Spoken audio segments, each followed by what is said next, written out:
Buenas noches, América. Que Nicaragua no es hoy una democracia está claro, y este fin de semana tuve otra evidencia que hoy quiero compartirles. En Qatar se llevó a cabo el prestigioso Foro de Doha, un espacio de análisis y debate sobre los principales problemas y conflictos que hoy afectan al mundo. De América Latina participaron algunas, pocas, delegaciones, entre ellas una de Nicaragua, encabezada por el canciller del régimen de Ortega, Denis Moncada. Le acompañaron el hijo de Ortega y asesor presidencial de su padre, Laureano Ortega Murillo, el ministro y mayor general en retiro, Óscar Mójica, ambos recién sancionados por Estados Unidos, y el embajador de Nicaragua, Mohammad Farrar al-Ashtar, quien es sobrino del difunto dictador libio Muammar Gaddafi. Me interesé por su participación y cuando me acerqué a preguntarle a Moncada y Ortega por su presencia y por su reacción a las sanciones de Estados Unidos, la respuesta fueron obviedades dubitativas y silencio. Más aún, no solo huyeron de la prensa incómoda, sino que en el momento Laureano Ortega pidió al embajador, con una mirada, que hiciera algo, y este se sintió interpelado no solo a agarrarme del brazo, sino a detenerme con contacto físico. Además de ello, según información del foro, la delegación nicaragüense incluía una quinta persona, Karen Santamaría, quien era presentada como, en la documentación oficial, asesora del asesor presidencial. La señora Santamaría es la novia de Laureano Ortega. Llama la atención que un país con una crisis como la que sufre Nicaragua tenga una delegación tan numerosa en un foro como este, en el que ni siquiera tuvieron un papel activo. Es criticable la falta de respuestas coherentes, cuando no el silencio, para preguntas fundamentales cuyas respuestas merecen los nicaragüenses. Y es censurable que frente a esa incomodidad, la respuesta incluya el contacto físico con el periodista. Yo sé que eso lo pude preguntar por ser un medio internacional y no estar en Nicaragua. Si su reacción allí fue esa, uno puede imaginarse cómo reaccionan cuando esto pasa en Managua. Lo dicho, Nicaragua hoy no es una democracia. Son las 7 en Ciudad de México, las 8 en la costa este de Estados Unidos, Bogotá y Quito, y las 10 en Montevideo, Buenos Aires y Santiago. Y esto es cuestión de poder. Bienvenidos. Hoy en el programa, Estados Unidos y China en fase 1 del acuerdo comercial que pondría fin a la guerra arancelaria. ¿Qué resultados esperar de la negociación? América Latina vivió un 2019 convulsionado.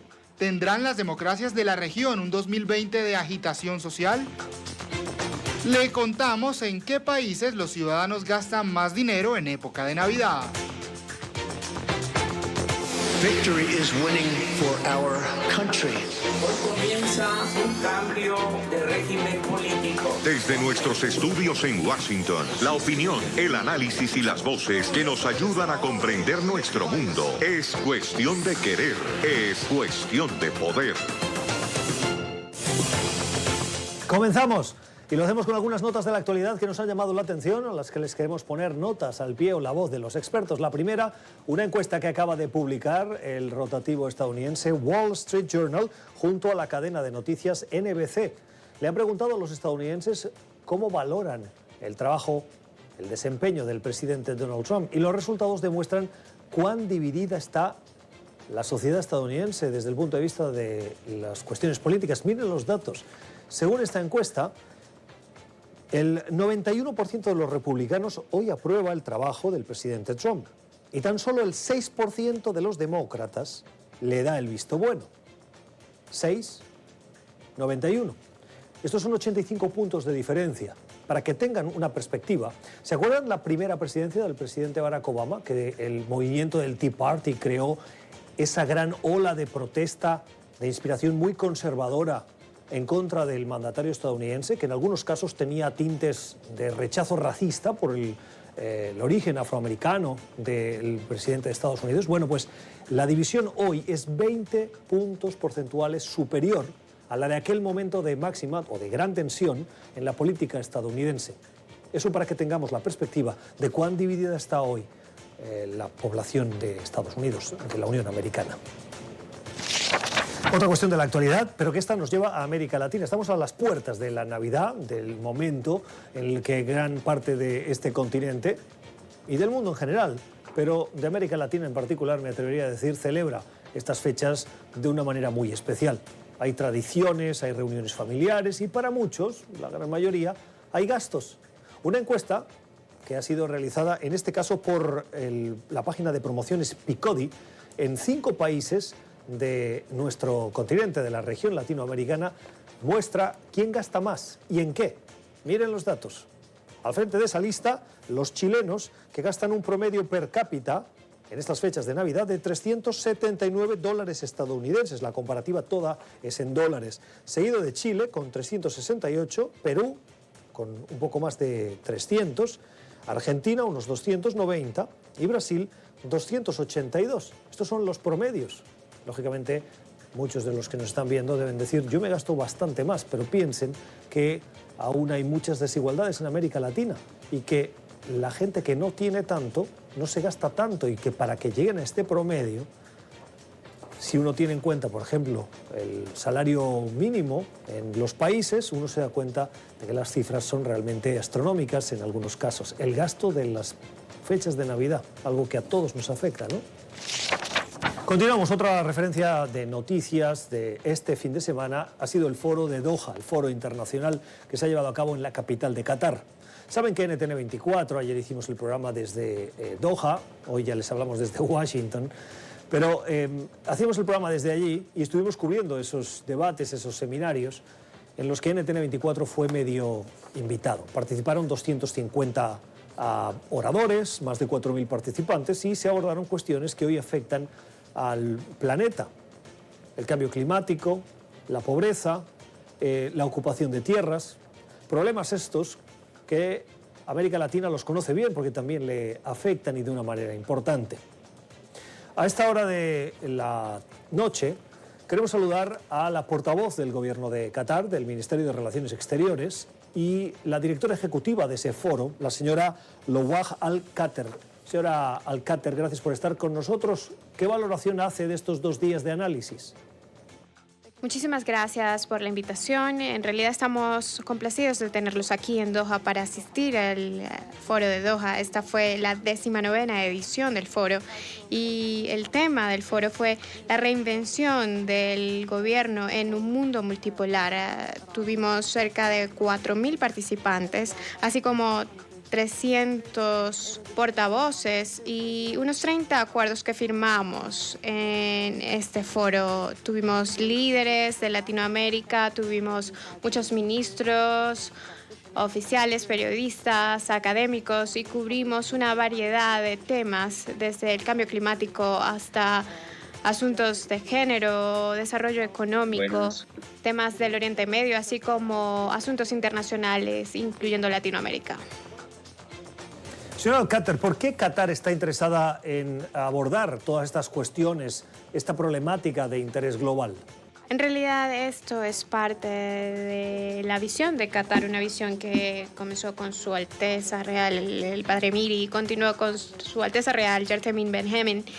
Se trata del rol de Qatar como un socio global, así como un mediador en conflictos. Hemos jugado en el pasado un rol constructivo cuando se trata de Sudán, Darfur específicamente, así como Líbano, así como Afganistán, y de hecho hay negociaciones en curso sobre Afganistán y el proceso de paz, y el embajador Jalil Assad también tuvo una sesión con nosotros acá en el foro de Doha. En este lado del mundo, en América Latina, el foro de Doha le puede quedar un poquito lejos, pero hemos visto que este año ustedes han tenido representaciones de El Salvador, con el presidente Bukele, el vicepresidente de Ecuador, el señor Otto Sonnenholzner, o delegaciones de Nicaragua o de Paraguay, por citar las que vimos en nuestra participación. ¿Por qué Qatar está interesado en América Latina? Bueno, la juventud es una de las cosas y uno de los factores comunes entre Qatar y algunos de los países que usted menciona. Al final del día estamos hablando de un presidente y un vicepresidente que participaron con nosotros. Ambos están en sus 30 y asimismo tenemos un liderazgo juvenil. Creo que esta es una tierra bastante prometedora. De hecho, para Qatar, Latinoamérica se ha convertido en un lugar más importante y relevante debido a 2 factores. Uno es la Copa del Mundo. Sabemos que la gran mayoría de las personas que van a esta Copa vienen de Latinoamérica, y además también un tema de seguridad. Qatar fue sujeto de un bloqueo hace 2 años y como resultado de esto tuvimos que cortar en términos de productos lácteos y otro tipo de alimentos. Y Latinoamérica ha sido una de las alternativas que Qatar ha estado trabajando. Es la señora Lolwah Al-Kater, es la portavoz del Ministerio de Relaciones Exteriores del Gobierno de Qatar y directora ejecutiva del Foro de Doha. Señora Al-Kater, gracias, feliz noche.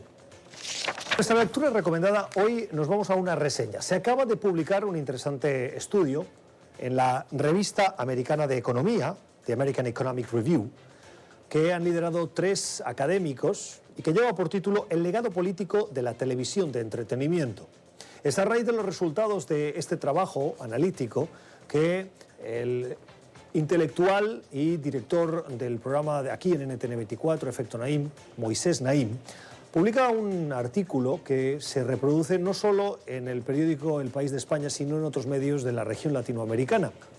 Y hace referencia al trabajo que han hecho estos intelectuales de cómo en Italia, a principios de la década de los 90, llegó rompiendo el mercado, el cierto monopolio que tenía la televisión pública, que siempre había apostado por los contenidos de calidad y de contenido cultural, la RAI.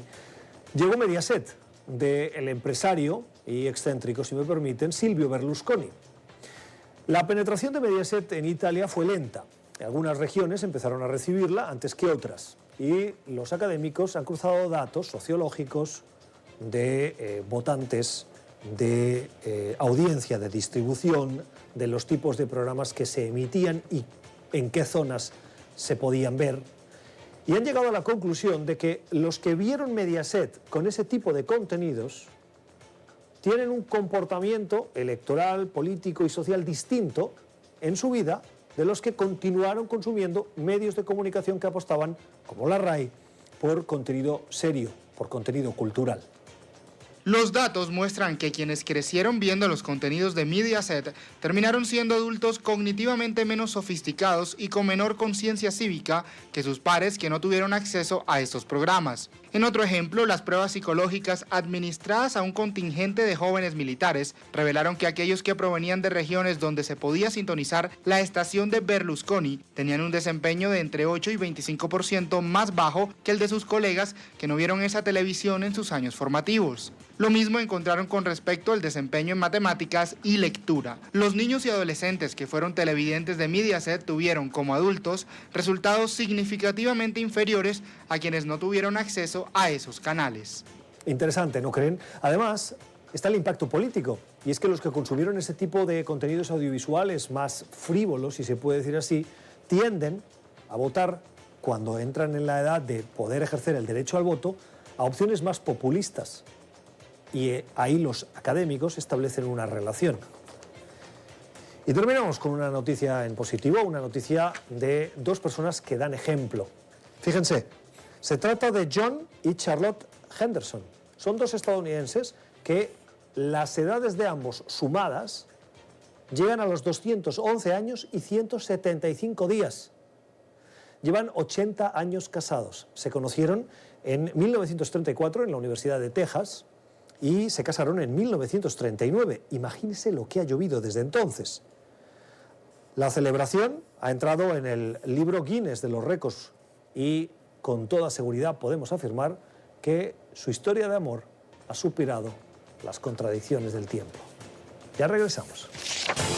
Seguimos en Cuestión de Poder analizando la actualidad, en este caso la actualidad económica. Saben que Estados Unidos y China están enzarzados en una guerra comercial, en una espiral arancelaria que está haciendo temblar a todas las economías del mundo, porque Estados Unidos y China son las 2 más grandes economías del planeta y lo que hagan ellas afecta al resto.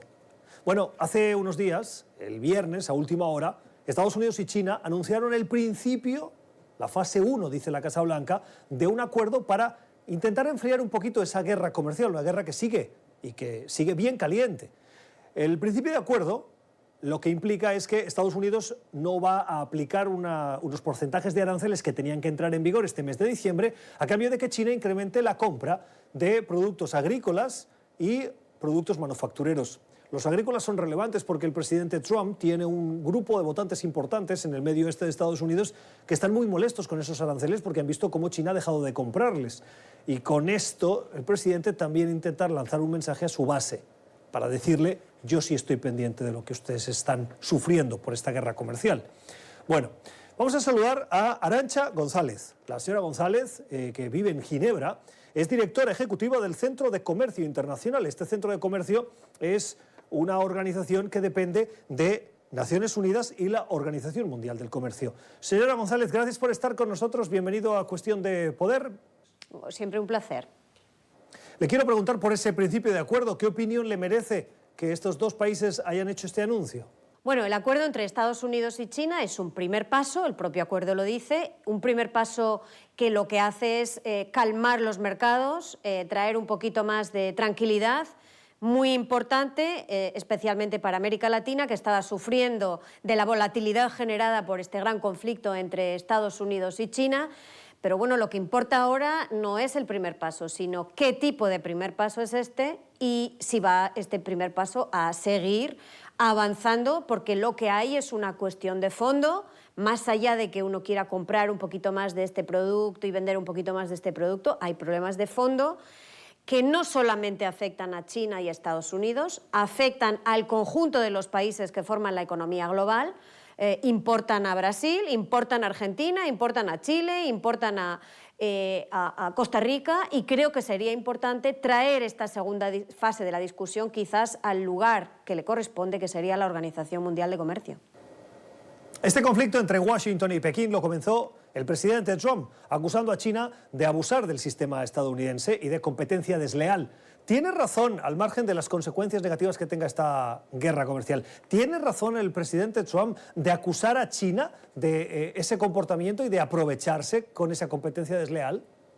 Bueno, yo creo que hay un problema de fondo y un problema de táctica. El problema de fondo es bueno, pues una serie de prácticas en la economía china que otros países, en el caso del que hablamos es Estados Unidos, pero hay otros países también, entienden que no es completamente justa, donde no se respeta totalmente la propiedad intelectual, donde a veces se confisca la tecnología, donde las empresas de Estado tienen una serie de ventajas que las hacen más, digamos, tener una posición más ventajosa en el mercado, pero en condiciones de desigualdad. Entonces, creo que hay un problema de fondo. En ese problema de fondo creo que no solamente Estados Unidos, probablemente China estaría de acuerdo en que hay una serie de prácticas que hay que mejorar. La cuestión es cómo se hace eso. Entonces, lo que hemos visto es un primer intento de unilateralmente intentar cambiar una serie de prácticas en China, pero no solamente en China, también en México, también en Brasil o en Argentina, también en la Unión Europea, también en Japón. El resultado ha sido una gran volatilidad en el mercado y el segundo resultado ha sido que esas prácticas no se han disciplinado. Entonces, sí hay problemas de fondo, sí estos problemas han de resolverse y sí la mejor manera de hacerlo es a través de una negociación en una mesa lo más amplia posible. Insisto, quizás sería bueno traerlo a la Organización Mundial de Comercio. Y usted que reclama que esto vaya a la OMC, ¿por qué no se ha implicado la OMC más a fondo en esta guerra comercial? Más teniendo en cuenta que en su momento la OMC aceptó a China dentro de la organización y la OMC sabía de los comportamientos de China como economía. Bueno, es que la OMC no es más que la suma de los 163 países que la componen. Y si los 163 países que la componen no quieren jugar, pues evidentemente no hay partido.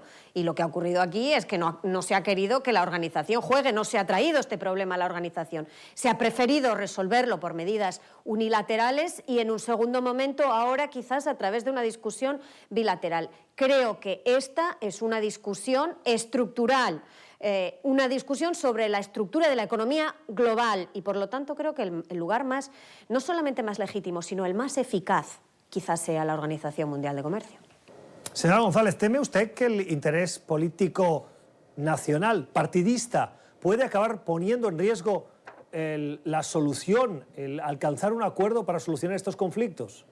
Bueno, yo creo que al final la realidad económica es muy tozuda y lo que nos dice es que más allá de las personas que ocupan un lugar de responsabilidad política o más allá de la táctica que se puede utilizar en un momento, insisto, la realidad es muy tozuda. Y la que la realidad en estos últimos meses nos ha dicho es que el unilateralismo no es eficiente, que lo que ha generado es una reducción masiva del crecimiento, de la inversión, de la confianza empresarial y por lo tanto no ha sido útil para resolver los problemas de fondo. No nos ayuda a regular mejor una economía cada vez más digitalizada, no nos ayuda quizás a buscar un acuerdo para imponer un acuerdo impositivo sobre las empresas tecnológicas, no nos está ayudando tampoco en otro gran tema en el que se necesita la participación de todos, como es reducir las emisiones de carbono en un acuerdo sobre el cambio climático. Es decir, acá de lo que se trata es saber cuál es el método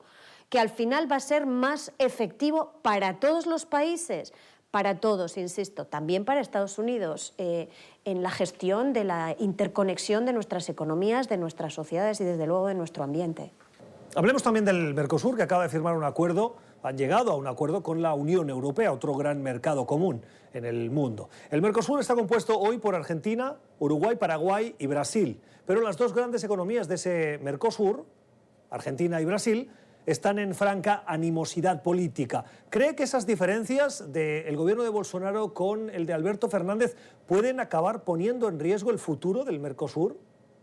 Bueno, yo creo que hay que hacer un poco, hay que olvidar un poco el ruido que existe en todas nuestras economías, en todas nuestras sociedades, en nuestros países y virar un poquito el fondo del asunto. Yo creo que cuando los países del Mercosur deciden concluir un gran acuerdo comercial con la Unión Europea, de la misma manera que cuando los Estados miembros de la Unión Europea deciden concluir un gran acuerdo comercial con los países del Mercosur, lo hacen no porque hubiera este presidente o hubiera esta presidenta sentados alrededor de la mesa, sino porque entienden que ese acuerdo responde a los intereses económicos y estratégicos del país. Y yo creo que eso no ha cambiado. Ahora lo que sí puede ocurrir es que haya con un cambio gubernamental, insisto, esos cambios existen en el Mercosur también dentro de la Unión Europea, que se necesite un poquito más de esto, un poquito menos del otro, pero yo no creo que estratégicamente hayan cambiado los intereses que llevaron a Europa y al Mercosur a concluir este gran acuerdo comercial. Sí, pero ese acuerdo alcanzado entre el Mercosur y la Unión Europea ahora, en el caso de Europa, tiene que pasar por el trámite parlamentario y en cuestiones medioambientales, y muy particularmente lo hemos visto con la crisis de los incendios en la Amazonía, algunos parlamentos han puesto el alto a esas tramitaciones. ¿Cree usted que esos trámites parlamentarios pueden acabar poniendo en juego o echando al río, al traste, con ese acuerdo entre la Unión Europea y el Mercosur? Bueno, yo creo que si los países se atienen a lo que han negociado, y algunas de las cosas que han negociado son cosas serias, como por ejemplo han negociado unir el comercio entre los dos bloques con el respeto a una serie de normas medioambientales y de sostenibilidad, incluido el respeto del Acuerdo de París sobre cambio climático. Ambas partes se han comprometido a ello.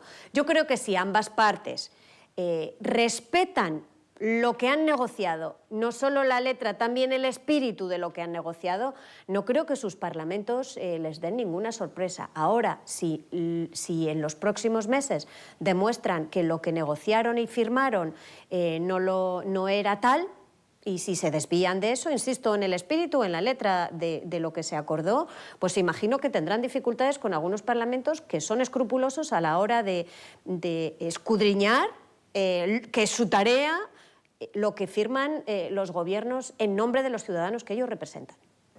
Son las opiniones, el análisis de Arantxa González. La señora González es directora ejecutiva del Centro de Comercio Internacional, una organización que depende de Naciones Unidas y de la Organización Mundial del Comercio. Señora González, gracias por habernos acompañado, por su tiempo. Feliz noche. Siempre un placer. Buenas noches.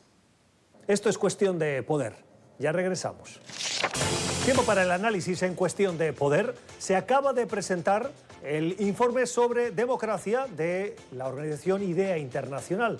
Informe sobre el estado de la democracia en el mundo y muy particularmente nos fijamos en el capítulo de América Latina. El director de IDEA Internacional, el director regional, es Daniel Zobato y nos gusta llamarlo de vez en cuando para hacer análisis y nos interesa especialmente ahora que estamos a final de este año 2019. Daniel, buenas noches, gracias por estar con nosotros. Muy buenas noches, Gustavo. Un placer, como siempre, estar contigo y con tu audiencia. Estaba viendo el informe. Sin duda, este 2019 va a pasar a los anales de la historia como el año de los tumultos, de las protestas, de la evidencia de esa desconexión de gran parte de las sociedades latinoamericanas con sus gobiernos y con esos datos macroeconómicos que siempre hablan de crecimiento, aunque sea pequeño, pero que siempre intentan ponerle la parte positiva y que van escondiendo lentamente la negativa y en algunos casos se ha perpetuado tanto que las sociedades dijeron basta. ¿Qué resumen podrías hacer de manera breve sobre cómo está nuestra democracia en este continente? Gustavo, el informe aparece en un momento, como tú bien describes, crítico, muy oportuno, donde cerramos un año y además cerramos una década con crecimiento económico decepcionante, anémico, con mucho malestar social, con fatiga democrática, con una crisis de representación política y con una gobernabilidad cada vez más compleja. Por eso el informe es muy oportuno y el informe trata de poner en balance, viendo las razones que nos permiten ser optimistas y las razones que nos obligan no solamente a preocuparnos, sino también a ocuparnos. Si Ahora me vamos permites, a esas razones. Daniel, vamos, a esas razones, pero quería preguntarte por esa expresión que me llama tanto la atención, que es fatiga democrática. Cuando uno la escucha dice, pero si lo que buscan los ciudadanos que no viven en democracia es tener democracia, ¿de qué se quejan los que viven en democracia? ¿Qué quiere decir fatiga? Bueno, fatiga democrática porque estamos celebrando en el 2018-2019 los primeros 40 años de la tercera ola democrática en la región. Y lo que estamos viendo ahí fuertemente es una situación en la cual el apoyo a la democracia está cayendo, ha caído al 48% de acuerdo a los datos del Latinobarómetro. La insatisfacción con la democracia está subiendo fuertemente, subió del 51 al 71%, y la indiferencia entre gobierno autoritario y gobierno democrático también está aumentando, sobre todo de parte de los jóvenes. Así que por un lado hay una gran demanda de más democracia y de mejor calidad, pero por el otro lado vemos estas tendencias muy preocupantes. Claro, y cuando uno tiene fatiga democrática, le preguntan cuál es la alternativa, ¿qué respondemos? Bueno, yo no creo, porque no he oído en ninguno de los estallidos sociales que hemos visto en América Latina, ni en la crisis de poderes de Perú, ni en el estallido en Ecuador, ni en el estallido en Chile, ni en el estallido en Colombia, ni en la crisis política postelectoral en Bolivia, para citarte las más importantes, que la ciudadanía esté pidiendo un regreso al autoritarismo. Lo que están pidiendo es más y mejor democracia, mejor calidad de representación, mejor situación económica, mejor calidad de servicios públicos. Es decir, por un lado están demandando mejor calidad de la democracia y por otro lado están demandando mejor calidad de gobierno, que me parece que es una distinción importante a hacer. Hablabas tú de tendencias positivas y de desafíos. Vamos con las positivas para, como mínimo, con tanta noticia preocupante, alegrarnos la entrevista. ¿Qué es lo que destacas de esas tendencias? Mira, déjame mencionarte rápidamente, cablegráficamente, 5. En primer lugar, es la región, América Latina, donde entre 1978 y el 2018-2019 más avances ha habido en materia de la democracia, más avances comparados a nivel mundial. Segundo, es la tercera región con el mayor número de democracias, inmediatamente después de América del Norte y de Europa. Número 3, es la región que tiene los niveles de participación electoral más altos del mundo, con el 67%. Cuarto, es la región que tiene los niveles de mejor representación de mujeres en los parlamentos, con un 27% promedio regional frente al 24% promedio mundial. Y quinto, la democracia en América Latina ha demostrado un nivel de resiliencia muy superior al que en el inicio de la transición a la democracia se esperaba de la misma. Estos son 5 factores que me parece muy importante a tomar en cuenta y a destacar. Ahora escuchaba los factores y hay uno que me ha llamado la atención, es la presencia de mujeres cada vez más activas, más profesionales en el mundo de la política. Y esto me ha recordado unas palabras que son noticia aquí en Estados Unidos del expresidente Barack Obama, que ha dicho en un encuentro con jóvenes que si las mujeres estuviesen al frente de los gobiernos, las cosas se harían mucho mejor. Las latinoamericanas son mejores gobernando que los hombres, como dice el presidente Barack Obama.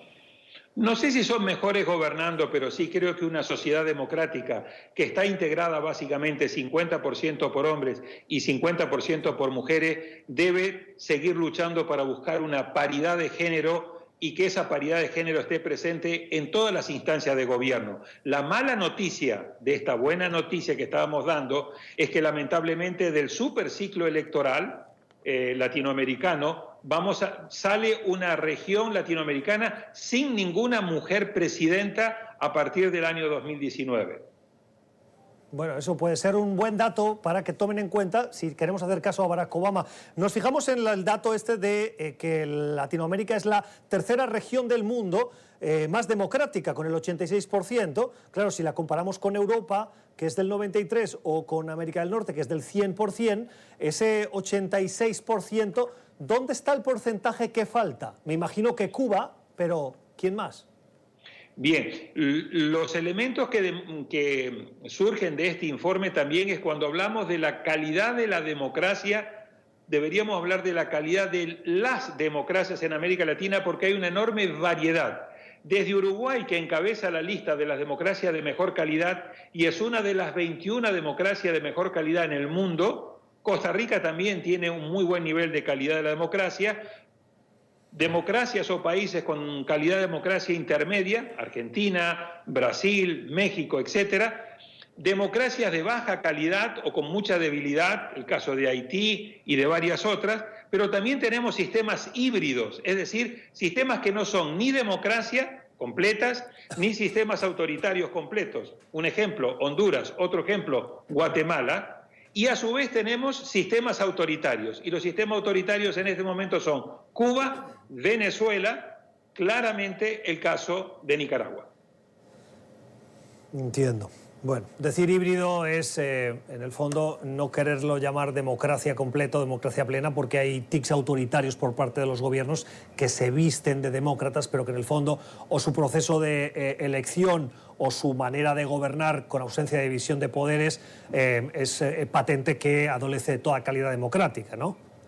Eso es precisamente, son gobiernos que tienen una relativa legitimidad de origen, es decir, gobernantes que han sido electos en procesos electorales con bastante nivel de credibilidad, pero que luego, una vez llegado al poder, comienzan a desinstitucionalizar. Por eso nosotros decimos en el informe de que los mayores amenazas a la democracia están surgiendo no tanto del exterior, sino desde dentro. Es decir, como uno debilita la división de poderes, como uno debilita la independencia del Poder Judicial, como uno cercena la vigencia de los derechos humanos. Es decir, hay legitimidad de origen en algunos casos, pero claramente no legitimidad de ejercicios. Y en otros no hay ni legitimidad de origen ni legitimidad de ejercicio.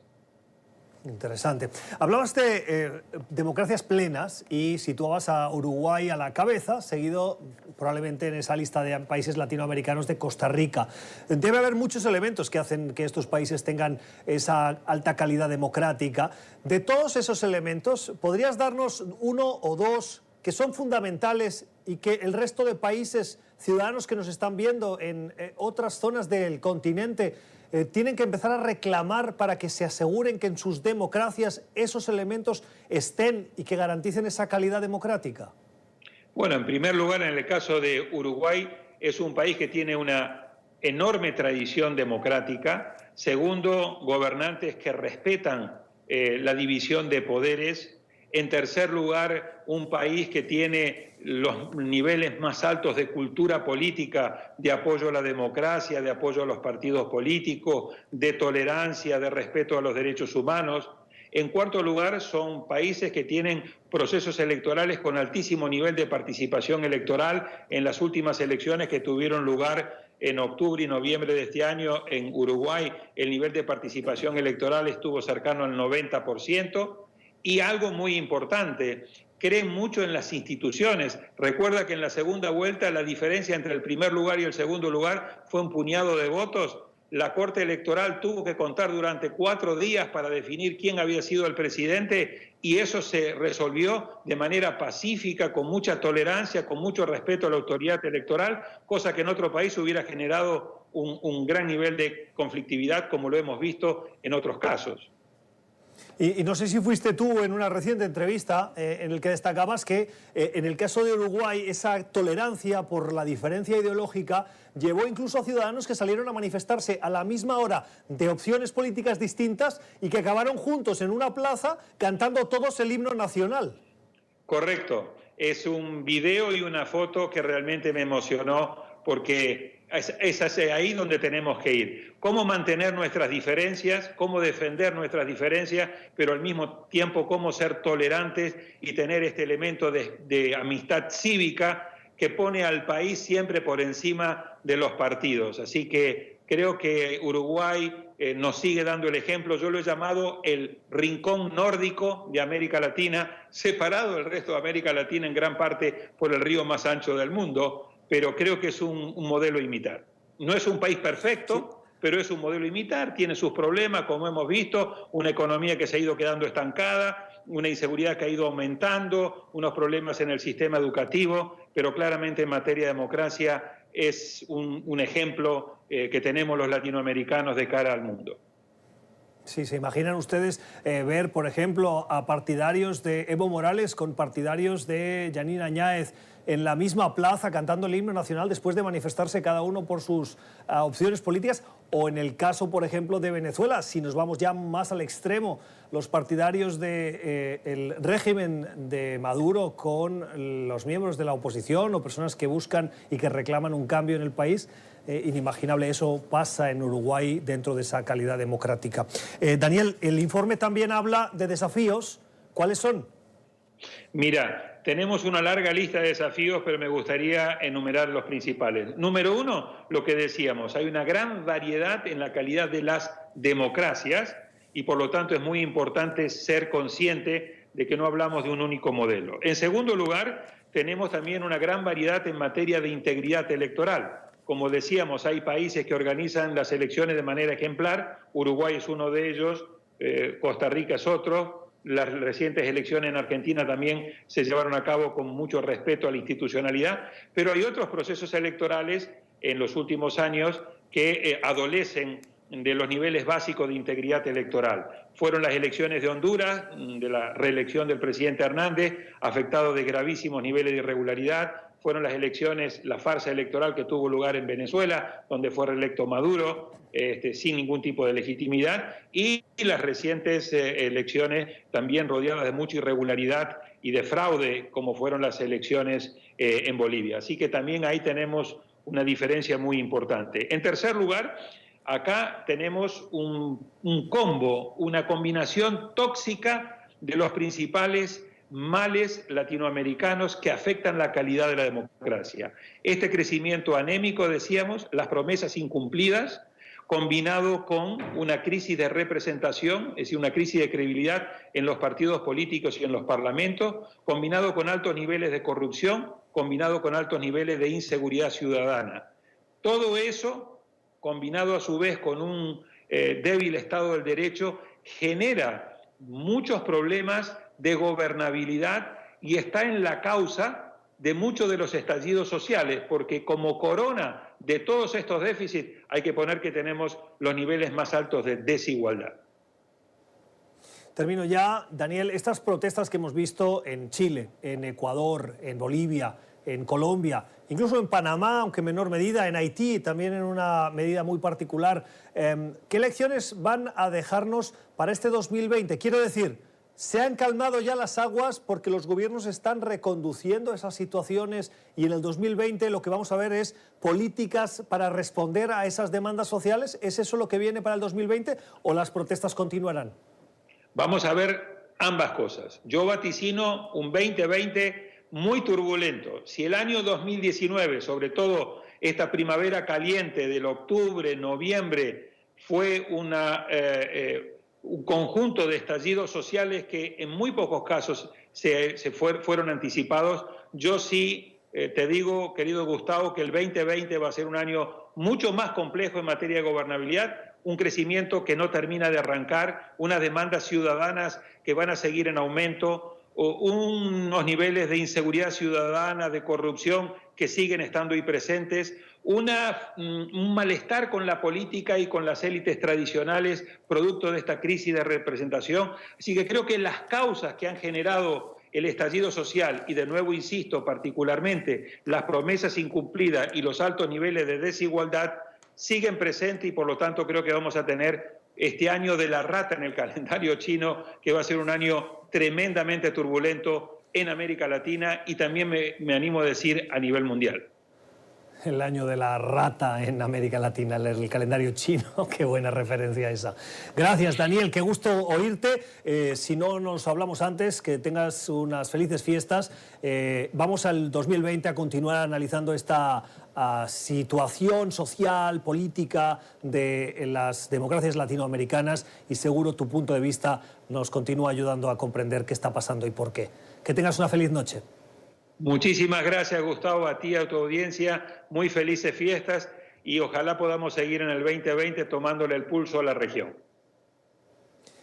Esto es Cuestión de Poder. La entrevista hoy con Daniel Zobato, de IDEA Internacional, el director para América Latina. Vamos a la pausa, ya regresamos. Y en las redes sociales recuperamos nuestro editorial de hoy, esa reflexión sobre la situación en Nicaragua y el episodio que les hemos contado, en el que interactuamos con algunos altos funcionarios del régimen de Daniel Ortega. La respuesta en las redes ha sido abrumadora, con centenares de mensajes de crítica, también de apoyo al periodismo independiente, y hemos seleccionado algunos que, a nuestro juicio, resumen un poco la cantidad de mensajes que muchos de ustedes y de muchos nicaragüenses nos hicieron llegar. Típico comportamiento de los que se creen intocables. Si tan honestos son, ¿por qué no se toman 10 minutos para aclarar, aunque sea a su modo, lo de las sanciones a él y otros allegados del régimen? Gracias, Gustavo Alegret, por mostrar al mundo a esos delincuentes, cínicos, sinvergüenzas, ya que en Nicaragua solo los falsos periodistas y aduladores de sus propios medios de comunicación se les pueden acercar. El nepotismo en su máximo esplendor. Pobre Nicaragua.